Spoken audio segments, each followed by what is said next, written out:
Welcome back to The Average Kitchen. Mark here with a C. Thanks for joining us today. We got a really kind of unique video for us, kind of a cool video. We are reviewing the Ninja Foodi Power Mixer System. Just picked this up. It was $100 US.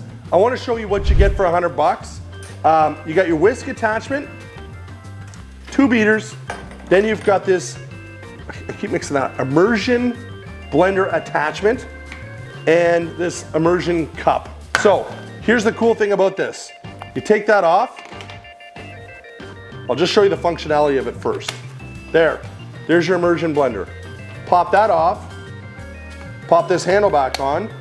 There's your set of beaters now. So really kind of versatile and kind of neat. So we're gonna run it through some tests today. We are not sponsored by Ninja. We bought this on our own. We want to provide you with an honest, independent, honest review. And the first thing we're gonna do, I have in the stainless steel bowl some diced tomato, and I just wanted to see how this was gonna work. So first things first, we'll get this plugged in, and we're gonna pop off our, I'm sure there's a better name for that blending handle. Okay, so it looks like, now there's a button here that says turbo, and like a power button. It looks like it's basically on or off, that's it. So, I don't know if you can see here, Jamie, we got some diced tomato. So in the event that you're making a spaghetti sauce or you're making a marinara, pizza sauce, whatever, and you want to break down these tomatoes, let's see how this works.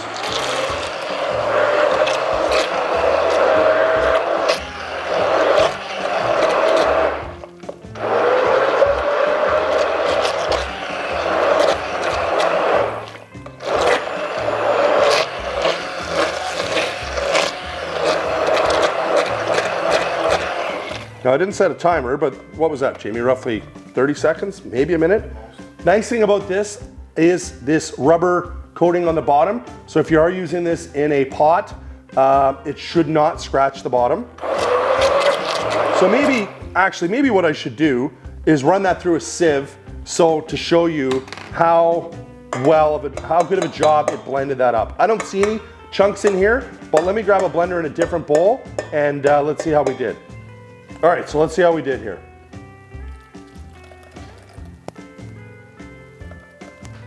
Now this screen is pretty fine. Maybe not the best test. This might be a little bit more fair. Well, it's fair to say it's down to puree. That test that I was trying to run there was an epic fail. So let me try to do it sort of old school and show you. There are no, have a look here, Jamie. There are no big chunks here. It's completely pureed. I was hoping that it would fit through that sieve or through some sort of strainer. It didn't, but I think we're in agreement that that's completely pureed. All right, next thing I want to try to do is whipped cream. I've got a pretty deep bowl here. Hopefully it's not going to be disastrous. I've got 2 cups of heavy cream, 35% heavy cream, and threw in some cinnamon. So you can see on the top here, I'm going to show you, you turn it on. That's on the low setting. So there's, 5 settings?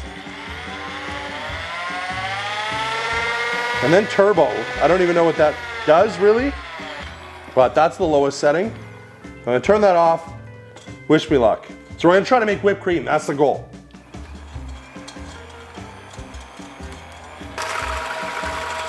We're into one here. Should I bump it up one more, Jamie? What do you think? Yes? Should I even think about the 5th setting? We're going for it.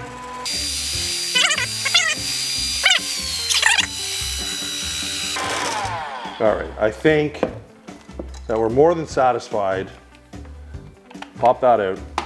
That we've done a pretty good job here wearing some of it. Let's try it. I think we can both agree we made whipped cream here. It's certainly whipped. Right? It was a little hairy in the beginning with a little bit of splatter, not too bad, but a little bit of splatter. So now I'm gonna try to do something I've never done before, which also could be disastrous, is to try to make meringue. So stand by on that. All right, test number 3, where you're gonna make meringue. Never done it before, up for the challenge. So it called for whites of 4 eggs. I totally cheated and bought a carton of egg whites, which I've never bought before, actually pretty smooth. So that was roughly 8 tablespoons of egg white. They say that your egg white should somewhat come to room temperature to, what do they say, to maximize the peak of what they can do? I don't even know. So what it suggested when I read up on it was you start beating your egg whites till they become glossy. Then you add cream of tartar. Now, what is that? I don't know, but we had it here. I asked my wife, she goes, oh yeah, my mom uses it to make donuts. Okay, fine. And then you start adding a 1/4 cup of white sugar, a tablespoon at a time. So let's learn together here, or maybe you already know how to do this and you know, you're laughing at me because I don't. Maybe let me get in there first, okay.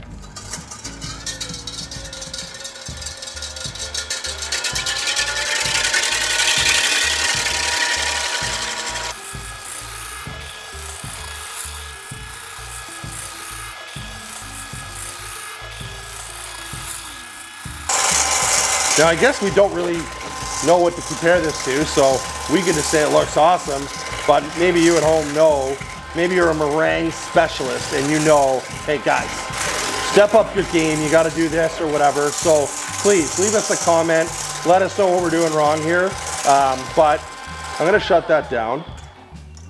It actually looks pretty good. Like I'm not gonna do anything crazy like hold it upside down and make sure it holds, but it's a little loose, but let's try it.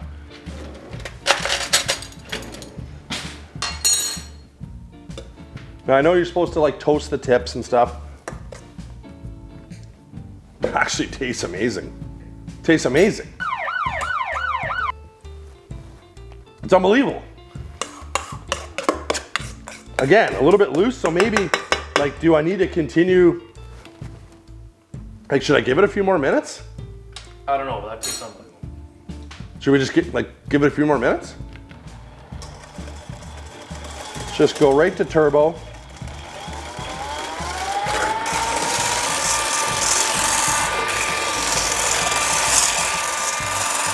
Okay, we're shutting her down.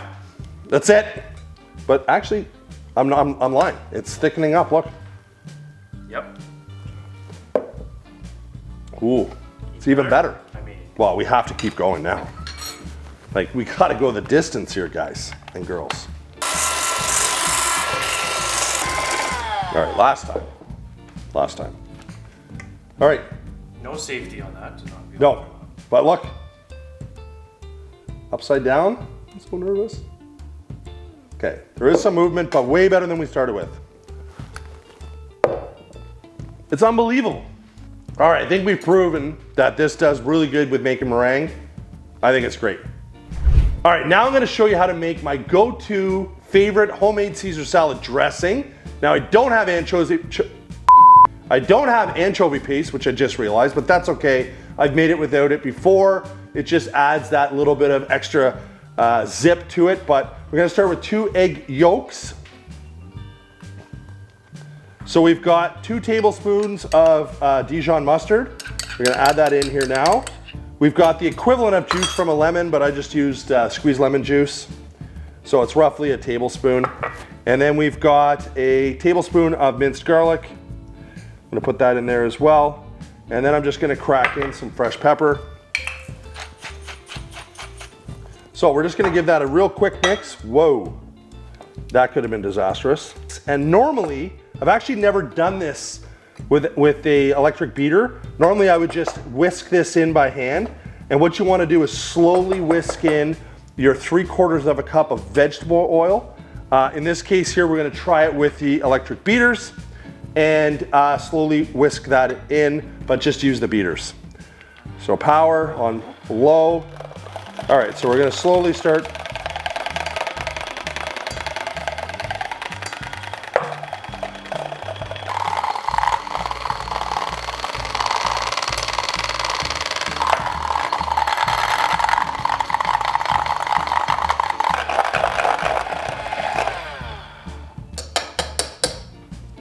I should go tell my kids that they can lick the beaters because they'll probably think it's like cookies or something. That would be funny, but I'm not gonna do that. All right, so let me put this aside and I'll get a couple spoons and we're gonna try it. Spoon for Jamie, spoon for me. Now it's not cold. It's better to sit for a couple hours in the fridge first. Super tangy, really, really nice. Like anything, sets up better in the fridge for a little bit. That's a really quick and easy, I mean, you saw how quick that was. Most of these supplies you're probably gonna have at home anyway. Homemade fresh Caesar salad dressing. That's all I'm saying. So let's talk about what we looked at today. The Ninja Foodi Power Mixer System. Everything can go in the dishwasher with the exception of this. So obviously the power head and this attachment, I'm sure has a fancy name. So all of this can go in the dishwasher, which is really, really handy. Jamie and I came up with this new scoring matrix that we started working into some of our videos where we look at 5 or 6 different features like functionality and quality and price point and size and overall how it worked. And we sort of measure that on a scale of 1 to 10. So we did our calculations based on that. We're gonna give this an 8.2, which is a pretty high score, but we didn't come up with any issues with this product at all. I found that this power assembly handle, I'm making up my own names here, actually very well balanced, sits very nice in your hand, not very heavy, so that's really nice. I liked that. Everything we did in the tests all worked really, really well. I mean, we're still blown away with the meringue. We're not meringue guys, we've never done meringue, but hey, we love meringue now. We're like endless possibilities with meringue. We didn't talk about this, but in the event that you wanted to make a smoothie, you could put your strawberries and milk or whatever in there. Boom, boom, you got a smoothie, at least according to the book. The book, Ninja does a fantastic job providing really good literature. They have, I think they mentioned 20 different recipes where they suggest what you use, either the immersion blender or the hand mixers and beaters, or hand mixers and the whisk tool. So there's all kinds of stuff in here. Soups, a lot of desserts, that's looks like a quiche, souffle pancakes. Anyway, all kinds of really good stuff in the book, kind of really nice to have. Last thing is, only about 2% of our viewers are subscribers. So hey, do us a favor, hit that subscribe button and the notification bell and check out some of our other reviews. And if you want to see us review something, leave a comment, we'll buy it and we'll review it. Thanks for watching, that's our video.